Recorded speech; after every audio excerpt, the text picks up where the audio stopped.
ఆసుపత్రిలోనే ఇలాంటి వైఫల్యం చెందడానికి గల కారణాలు భద్రతా సిబ్బందిదా? మొన్నటి వరకు బంగార మహాభారానికి సంబంధించి చాలా కేసు చూసాం, కానీ ఈరోజు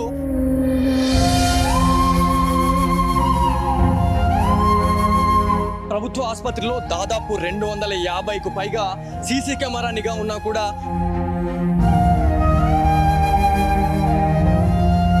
ప్రభుత్వ ఆసుపత్రిలో భద్రత ఉన్నా ఎందుకు ఇంత ఇలాంటి దొంగతనాలు జరుగుతున్నా ఉన్నాయి?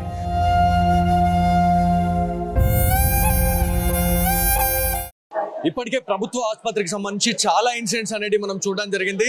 తాజాగా ఈ రోజు మార్నింగ్ అంటే 5 గంటల సమయంలో ఒక 3 ఏళ్ల బాలుని కూడా అపహరించారు అనేది మనకు క్లియర్గా కనిపిస్తూ ఉంది. సో ఎఫెక్ట్ అయిన తల్లిదండ్రులు ఉన్నారు, ఒకసారి వారితో మాట్లాడదాము. అసలు ఏం జరిగిందండి? పొద్దున పక్కకేసుకొని పండుకుంటే బాబుని ఆయన 3 రోజుల కింద వచ్చినాం. ఇన్ని 3 రోజుల నుంచి ఉన్నాడు బాబు. అదే నమ్మకంతో వాడు పడుకున్నా. కొద్దిగా కన్నంటింది, కన్నంటగానే ఎత్తుకొని వెళ్ళిపోయారు. ఎవరు అన్నది నాకు అనిపించింది. మీకు ఏం అనుమానం అనిపించలేదా? ఎవరన్నా మిమ్మల్ని అబ్జర్వ్ చేసినట్టు, ఇట్లా ఎవరో మిమ్మల్ని ఫాలో అవుతున్నట్టు, పిల్లల్ని అబ్జర్వ్ చేస్తున్నట్టు మీకు ఏమనిపించలేదా? లేదు 3 రోజుల నుంచి నాకు ఏమనిపించలే, కూడా ఏమనిపించలే. అదే కామన్ గానే వాడుకున్నాయి కదా. ఏమంటున్నారు పోలీస్ అధికారులు? వచ్చిర్రా, మీతో మాట్లాడిరా? ఏమంటున్నారు మీతో? మరి వాళ్ళైతే ఏమనలేదు నాకు. ఓకే, మేము చూస్తున్నాం. ఇప్పుడైతే ఈడైతే లేడు కదా పిల్లగాడు. ఇప్పుడు తీసుకొచ్చినాక వెతుకుతున్నాం, మేము వెతికినాకడికి వెతుకుతున్నాం. హాస్పిటల్ మేనేజ్మెంట్ మీతో మాట్లాడిరా? ఇక్కడ మేడం ఉన్నారు, ఇక్కడ సార్స్ చాలా మంది ఉన్నారు, మీతో మాట్లాడిరా? ధైర్యం ఏమైనా చెప్తున్నారా? మేము పిల్లల్ని పట్టిస్తాం మీకు అని చెప్పేసి ఏమైనా చెప్పిరా? ఆయన చెప్పిండు. ఇక్కడ పోలీస్ ఇక్కడ సెక్యూరిటీ లేదా? ఇప్పుడు ఇంత దారుణంగా కొన్ని వందల మంది ఉన్న టైంలోనే ఒక పిల్లగాన్ని అపహరించుకొని పోయారు, దొంగతనం చేసుకొని పోయారు, మీ పక్క నుంచి తీసుకొని పోయారు. మరి పోలీస్ సిబ్బంది ఏమన్నా కనిపించిందా లేదా? పొద్దున ఉన్నారా లేదా పోలీసు వాళ్ళు? పోలీసు వాళ్ళు ఉన్నారు సార్. పోలీసు వాళ్ళు వచ్చిర్రు, అందరు వచ్చిర్రు. ఇప్పుడు ఆమె ఏమవుతుంది? నా భార్య. ఓకే, సో వాళ్ళ భార్య కూడా ఉన్నారు, ఒకసారి వారితో మాట్లాడదాము. అమ్మ, అసలు ఏం జరిగిందమ్మా? మీరు మీ బాబుని ఎప్పుడు లాస్ట్ చూసారు మీరు? ఫైనల్ లాస్ట్ శుక్రవారం సాయంత్రం పొద్దుగల పూట చూసిన సార్ మా స్కూల్. గురువారం వాళ్ళ నాన్నతో పండుకున్నాడు. సాయంత్రం వాళ్ళ నాన్నతో పండుకోసరికి 5 గంటలకు లేస్తలేడని పోయిన వాళ్ళ నాన్న దగ్గరికి పోయేసరికంటే ఆయన ఉన్నాడు, ఆయన నాన్న పక్కకు ఈయన లేడు. ఆయన లేడైతే ఈయనకు లేపిన, ఈయనకు లేపేసరికంటే నువ్వు మెంటల్ చేస్తున్నావు, నువ్వు వాళ్ళు జరుగు అనేసి ఇక సిస్టర్లు ఎలగట్టిండు సార్. అట్లా మీరు ఎంతమంది వచ్చిరమ్మా ఇక్కడికి? 3 వచ్చినాం సార్. నా కొడుకుతో సహా 3 వచ్చినాం సార్. ఇప్పుడు ఏమంటున్నారు మరి? ఇక్కడ మేడమ్స్ సార్స్ చాలా మంది ఉన్నారు, మీ బాబుని అంటే ఎత్తుకొని పోయారు. మరి ఏమన్నా మీకు ధైర్యం చెప్తున్నారా లేదా? మరి మీకు చెప్పిండ్రు సార్, చెప్పిన కాడికి చెప్పిండ్రు. మేము వాళ్ళు కూడా చూపెట్టమంటే కెమెరా చూపెట్టిండ్రు, చూసినాం. అది కూడా లేదు అలా. ఇప్పుడు వాళ్ళ దయ ఉంటే వాళ్ళని చూస్తే మా దయా కాడికి వెళ్ళి తీసుకుపోయి చేస్తే మా కొడుకుని మాకు అప్పచెప్పుండి మీకు అంతే దయా సార్. చూడొచ్చు, చాలా దీనమైన పరిస్థితుల్లో వాళ్ళు ఉన్నారు. ప్రభుత్వ ఆసుపత్రికి సంబంధించి మాట్లాడుకుంటే అడుగడుగున సీసీ కెమెరా నిఘా ఉన్నా కూడా ఈ దొంగతనాలకు సంబంధించి అయితే రోజు రోజుకి పెరిగిపోతూనే ఉన్నాయి. మొన్నటి వరకు చైన్ స్నాచింగ్, దొంగల బీభత్సం. ఇప్పుడు తాజాగా జీజీహెచ్ లోని ఆసుపత్రిలో నుంచి ఒక కారిడార్ లో వాళ్ళు నిద్రిస్తున్న టైంలోనే ఆ బాబుని కూడా అపహరించారు అనేది తెలుస్తా ఉంది. ఇక్కడ ఆల్రెడీ ఒక విజువల్ కనిపిస్తా ఉంది. సో దాదాపు ఒక 70 నుంచి 75 కెమెరా నిఘాతోని ఈ హాస్పిటల్ అనేది రన్ చేస్తున్నాం అని చెప్పేసి గతంలో కూడా నిజామాబాద్ జీజీహెచ్ కి సంబంధించిన సూపరింటెండెంట్ ప్రతిమరాజ్ గారు అయితే చెప్పడం జరిగింది. సో తాజాగా ఈ ఇన్సిడెంట్ కి సంబంధించి మాట్లాడుకుంటే చర్చనీయాంశంగా మారిపోయింది. నిజామాబాద్ జిల్లాలో పిల్లల్ని బయటకు పంపించాలంటేనే భయపడుతున్న సిచ్యువేషన్ అయితే ఉంది.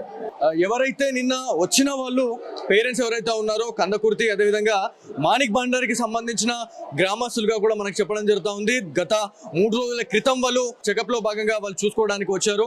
ఈ 3 రోజులు ఇక్కడ గడిపిన తర్వాతనే బాబు అనేవాడు మిస్ అయ్యాడు అని చెప్పి చెప్తా ఉన్నారు. దాదాపు 3 సంవత్సరాల బాలుడిగా వాళ్ళని నిర్ధారణ చేసిన సిచ్యువేషన్ అయితే ఉంది. సో నిజామాబాద్ జిల్లా జీజీహెచ్ హాస్పిటల్లోనే ఇట్లాంటి ఇన్సిడెంట్ జరిగితే దాదాపు 70 నుంచి 80 సీసీ కెమెరాలు ఉన్న టైంలోనే ఇంత చాకచక్యంగా వాళ్ళు దొంగతనాలు చేస్తున్నారు, వాళ్ళని అపహరిస్తున్నారు అని అంటే మిగతా ప్లేస్లలో సీసీ కెమెరాలు ఉన్నాయా లేవా అనేది కూడా మనం ఆలోచించాల్సిన విషయం ఎంతైనా ఉంది. సీసీ కెమెరా ఇంత ఉన్న దగ్గరనే ఇట్లాంటి ఇన్సిడెంట్లు జరుగుతున్నాయంటే బయట ఎంత జరుగుతున్నాయి, బయట ఎంతమందిని దొంగతనం చేస్తా ఉన్నారు, ఎక్కడెక్కడికి పంపిస్తున్నారు అనే దానిపైన ఖచ్చితంగా ఆరా తీయాల్సిన అవసరం ఎంతైనా ఉంది. సో నిజామాబాద్ జిల్లా ఏదైతే సిపి కమలేశ్వర్ గారి దృష్టికి కూడా మనం తీసుకెళ్దాము. అసలు ఏం జరుగుతూ ఉంది, దొంగతనాలు కావచ్చు, రాబరీస్ కావచ్చు, తాజాగా చిన్నపిల్లల అపహారానికి సంబంధించి కూడా గతంలో చాలా జరిగినాయి. చైన్ స్నాచింగ్స్ జరుగుతూ ఉన్నాయి. మెయిన్ గా ఇక్కడ జీజీహెచ్కి ఎవరైతే ఆసుపత్రికి వచ్చిన వాళ్ళు, ఎవరైతే వైద్యం నిమిత్తం వచ్చిన వాళ్ళు ఎవరైతే ఉన్నారో బంగారు ఆభరణాలు కనిపించినా కూడా వాళ్ళ దగ్గర నుంచి లాక్కొని వెళ్ళిన సిచ్యువేషన్ మనం గతంలో చాలానే చూసాం. సో ఈ రోజుకి సంబంధించి అసలు ఏం జరుగుతూ ఉంది, ఒకటో టౌన్ పోలీసులు కూడా రంగంలో దిగిరు. అసలు ఇది పిల్లవాడిని క్యాచ్ చేస్తారా లేదా అసలు అనే దానిపైన మనము వేచి చూడాల్సిన అవసరం ఎంతైనా ఉంది. నిజామాబాద్ జిల్లా సూపరింటెండెంట్ జీజీహెచ్ అధికారి అయినటువంటి ప్రతిమరాజు గారితో కూడా మనం మాట్లాడే ప్రయత్నం అయితే చేద్దాము. అసలు వాళ్ళ నుంచి ఎలాంటి రెస్పాన్స్ వస్తుంది, వాళ్ళు ఏం చెప్తారు అనేది కూడా మనం తెలుసుకునే ప్రయత్నం అయితే చేద్దాం. జీజీహెచ్ ప్రభుత్వ ఆసుపత్రిలో దాదాపు 250కి పైగా సీసీ కెమెరా నిఘా అనేది ఉంది. అసలు ఇక్కడ సీసీ కెమెరా ఎంతవరకు సవ్యంగా నడుస్తూ ఉంది, ఎన్ని కెమెరాస్ నడుస్తున్నాయి అనే దానిపైన కూడా మనం మాట్లాడాల్సిన అవసరం ఎంతైనా ఉంది. దాదాపు 250 కెమెరాలలో కొన్ని కెమెరాస్ మాత్రమే నడుస్తూ ఉన్నాయి. ఇంకా దాదాపు 150కి పైగా సీసీ కెమెరాస్ కూడా నడవట్లేదు, అంటే రన్నింగ్ పొజిషన్లో లేవు అని చెప్పేసి మనకు తెలుస్తూ ఉంది. నిజామాబాద్ జిల్లా సూపరింటెండెంట్ అయినటువంటి ప్రతిమరాజు గారితో కూడా మనం మాట్లాడే ప్రయత్నం చేద్దాం.